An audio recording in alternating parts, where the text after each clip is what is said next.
جو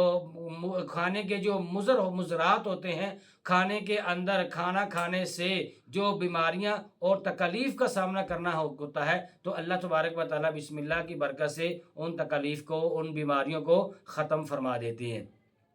اور جو اس کھانے کی ابتدا بسم اللہ سے کی جائے تو شیطان اس کھانے کے اندر شامل نہیں ہوتا۔ تو آپ علیہ الصلوۃ والسلام نے ارشاد فرمایا بسم اللہ سے ابتدا کرو، اور جو شخص ابتدا میں بسم اللہ پڑھنا بھول جاتا ہے تو جب اس کو یاد آئے تو اس کو چاہیے کہ بسم اللہ اولہ و آخرہ پڑھو۔ ایک مرتبہ آپ علیہ الصلوۃ والسلام کھانا تناول فرما رہے تھے، صحابہ بھی تشریف فرما تھے، تو آپ علیہ الصلوۃ والسلام کے سامنے جو صحابہ تھے ان میں سے کسی سے ابتدا میں بسم اللہ رہ گئی، اور جب درمیان میں انہوں نے بسم اللہ اولہ و آخرہ پڑھ لیا، آپ علیہ الصلوۃ والسلام مسکرائے۔ صحابہ نے مسکرانے کی وجہ پوچھی، آپ نے ارشاد فرمایا کہ آپ میں سے کسی نے بسم اللہ نہیں پڑھی تھی تو شیطان کھانے میں ساتھ شامل ہو چکا تھا، اب اس نے بسم اللہ اولہ و آخرہ پڑھ لیا ہے، تو بسم اللہ کی برکت یہ ہوئی کہ جو کچھ اس نے کھایا ہوا تھا وہ سارا کچھ اس نے اس کو اپنے منہ سے واپس انڈیل دیا، یعنی اس نے الٹی کر دی ہے۔ سیدنا عبداللہ ابن عباس رضی اللہ تعالی عنہما سے آپ علیہ الصلوۃ والسلام کا یہ فرمان علی شان روایت ہے کہ فرمایا کہ جو استاد بچے سے یہ بات کہتا ہے کہ بچہ بسم اللہ الرحمن الرحیم پڑھو، بچہ جب بسم اللہ الرحمن الرحیم پڑھ لیتا ہے تو اللہ تبارک و تعالیٰ بسم اللہ کی برکت سے اس بچے اور اس کے معلم اور اس بچے کے والدین، یہ چاروں شخصوں کو اللہ تبارک و تعالیٰ بسم اللہ کی برکت سے ہمیشہ کے لیے جہنم سے آزادی لکھ دیتے ہیں۔ تو دیکھیں کس قدر بسم اللہ الرحمن الرحیم کی فضیلت ہے کہ اس کے پڑھنے کی برکت سے اللہ پاک جہنم سے آزادی کا پروانہ عطا فرما دیتے ہیں۔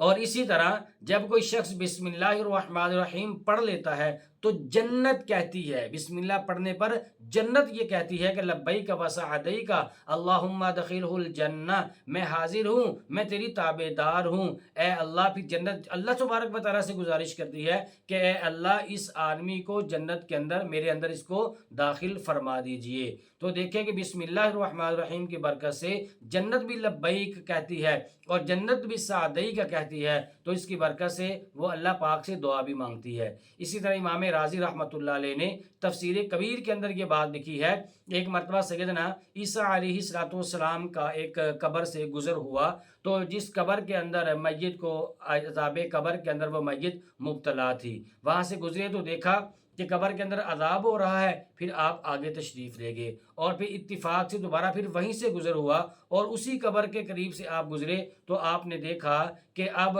اس قبر والے پر اللہ تبارک و تعالیٰ کی رحمت خاصہ ہو چکی ہے۔ تو اللہ تبارک و تعالیٰ سے عیسیٰ علیہ الصلوۃ والسلام نے دعا کی، یا اللہ یہ معاملہ میری سمجھ سے بالاتر ہے، پہلے گزرا تو عذاب تھا، اب گزرا ہوں تو مغفرت کا نور ہے۔ اللہ تبارک و تعالیٰ نے عیسیٰ علیہ الصلوۃ والسلام کی طرف وحی فرمایا کہ اصل میں بات یہ ہے کہ جب یہ شخص دنیا سے رخصت ہوا تھا تو یہ گناہ گار تھا اور اس کی بیوی وہ امید سے تھی، اب اس کا بچہ پیدا ہوا اور جب تھوڑا سا بڑا ہوا ہے تو اس نے اپنے بچے کو مکتب کے اندر داخل کروایا، آج اس کے بچے نے پہلی مرتبہ بسم اللہ الرحمن الرحیم پڑھا ہے تو اس کی لڑکھڑاتی ہوئی اور اس کی توتلی زبان سے اس نے مجھے اللہ تبارک و تعالیٰ کو یاد کیا ہے، تو میں اللہ تبارک و تعالیٰ کو یہ حیا آئی ہے کہ زمین کے نیچے میں اس کے بیٹے کو عذاب دوں، حالانکہ اس کا بیٹا زمین کے اوپر وہ میرا نامی اس میں غرامی لے رہا ہے۔ تو دیکھیں عزیزان گرامی، بسم اللہ کی برکت سے اللہ تبارک و تعالیٰ نے جو شخص عذاب کے اندر مبتلا تھا اس کے عذاب کو اللہ پاک نے کیا کر دیا؟ ختم فرما دیا۔ اسی طرح سیدنا فاروق اعظم رضی اللہ تعالی عنہ کو کیسر روم نے ایک خط لکھا، وہ کہنے لگا کہ حضرت میرے سر کے اندر درد رہتی ہے۔ فاروق اعظم رضی اللہ تعالی عنہ نے اپنی ٹوپی ان کو بھیجی اور فرمایا اس کو پہن لیا کر، جب ٹوپی کو پہنتا سر کا درد ختم ہو جاتا اور جب اتارتا سر کا درد پھر شروع ہو جاتا۔ جب ٹوپی کو چیرا گیا درمیان سے ایک رکا نکلے، اس سے پڑھا، اس کے اوپر بسم اللہ الرحمن الرحیم لکھا تھا، تو بسم اللہ کی برکت سے اللہ تبارک و تعالیٰ نے اس بادشاہ کے سر کے درد کو ختم کر دیا۔ اگر یہ ساری رحمتیں، ساری برکتیں، ساری فضیلتیں حاصل کرنا چاہتے ہیں، یقیناً چاہتے ہیں، ہمیں ہر کام سے پہلے بسم اللہ سے ہر کام کی ابتدا کرنی ہوگی۔ دعا اللہ تبارک و تعالیٰ سے اللہ پاک یہ سارے فضائل اور ساری برکات ہم سب کو نصیب فرمائے، آمین۔ وہ راتوں کو خلوت سے معمور سجدے، وہ لمبی رکعتوں سے مسحور سجدے، وہ سجدے محافظ مددگار سجدے، غموں کے مقابل عطردار سجدے۔